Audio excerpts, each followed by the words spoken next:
Assalamualaikum warahmatullahi wabarakatuh. Perkenalkan, nama saya Nadia Aurelia Rivenka dengan NIM 200422124. Pada pertemuan kali ini saya akan menjelaskan tentang posisi dan analisis kekuatan politik aktor kebijakan, yang mana ini merupakan tugas dari politik kebijakan publik, tugas pertemuan 6. Posisi dan analisis kekuatan politik aktor kebijakan. Yang pertama yaitu Presiden. Presiden memiliki wewenang dan power untuk menetapkan suatu agenda, tetapi tidak dengan penetapan alternatif kebijakan. Perlu digarisbawahi, Presiden dapat menunjuk siapa saja orang yang dirasa bertanggung jawab sesuai dengan konsepsinya terhadap agenda, dan mereka yang dirasa tidak bertanggung jawab dan sejalan dengan apa yang dianggapnya penting tidak akan bertahan lama dalam posisinya. Yang kedua yaitu staf kepresidenan, dan seringkali merupakan penasihat atau pemberi masukan kepada presiden.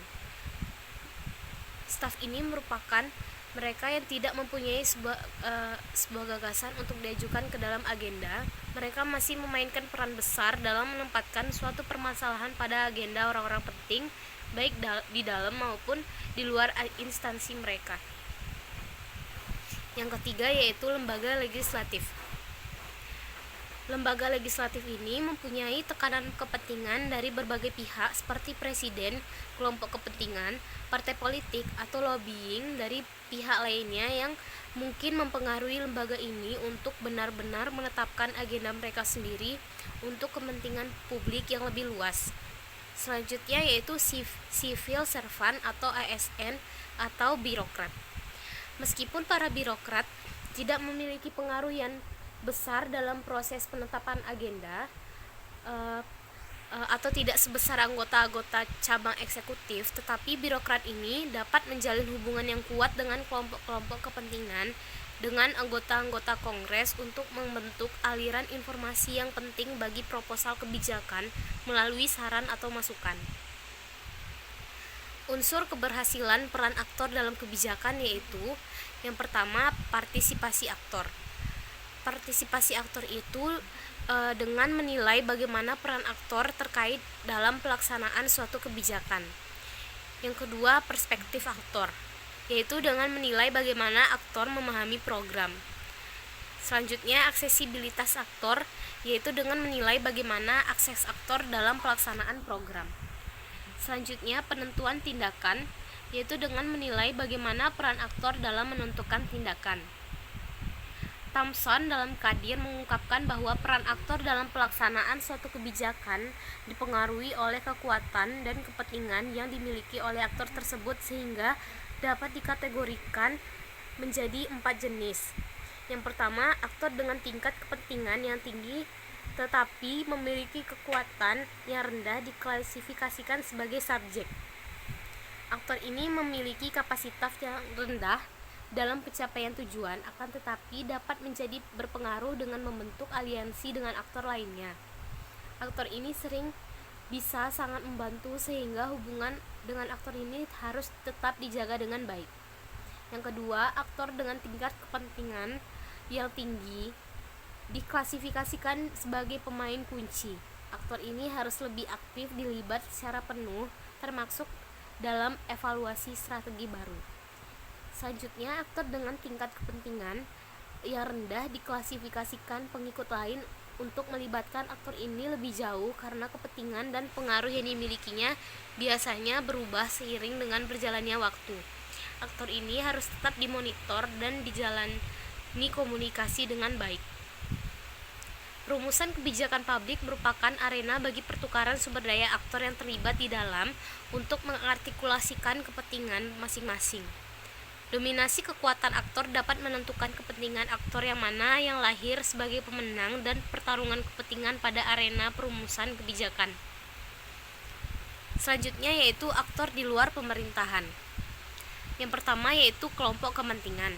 Mereka merupakan aktor di luar pemerintahan yang memiliki peran cukup besar dalam perumusan kebijakan dan menempati posisi dengan derajat pengaruh terbesar setelah lembaga eksekutif pemerintahan dan Kongres. Besarnya peran kelompok kepentingan juga tergantung dari isu apa yang sedang diangkat ke dalam agenda kebijakan pemerintah dan jenis kelompok kepentingan tersebut. Kelompok kepentingan juga dapat memberikan dukungan berupa materi atau dukungan suara yang mereka kumpulkan bagi pemerintah agar dapat membantu perjuangan mereka di pemerintahan.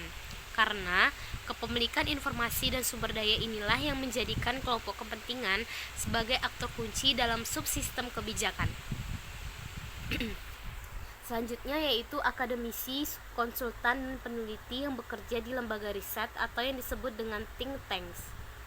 Ide mereka seringkali didiskusikan oleh pemerintah yang terlibat dalam perumusan kebijakan. Hampir semua kasus perubahan kebijakan ada banyak asal-usul perubahan dan berbagai motivasi bagi pejabat pemerintah untuk melakukan perubahan kebijakan.